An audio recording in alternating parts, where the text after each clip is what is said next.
BNP যেমন দেখলাম, পরে দেখলাম আওয়ামী লীগ, ওই বিএনপি আওয়ামী লীগ ওই একই, বিএনপি আওয়ামী লীগ একই। বর্তমানে যদি জামাত আসে, জামাত দেখতে চাই আর কি, বিএনপিও চাই না, আওয়ামী লীগও চাই না, কারণ দুটো দেখা শেষ। এখন দেখতে চাই জামাত। জামাতকে কেন চাচ্ছেন? জামাতকে কেন চাচ্ছি, দেশের যে পরিস্থিতি, ওই যে বললাম আওয়ামী লীগের দেখছি, বিএনপিও দেখছি, এখন জামাত দেখতে চাই। তারা কি করে, আশা করি তারা ভালো করবো। আর যদি কি আশা করছেন তাদের কাছ থেকে আপনারা? তাদের কাছ থেকে তো অনেক কিছু আশা করি, যেগুলা বিএনপি থেকে আওয়ামী লীগ থেকে যেগুলা পাই নাই, জামাত থেকে পাইতেছে।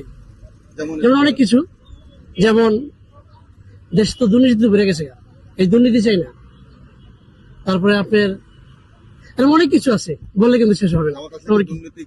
দুর্নীতি অবশ্যই দমন হবে, কারণ জামাতের ভিতরে কোনো দুর্নীতি নেই। যেখানে দুর্নীতি নাই সেখানে দুর্নীতি থাকবে না, এটাই আশা করি।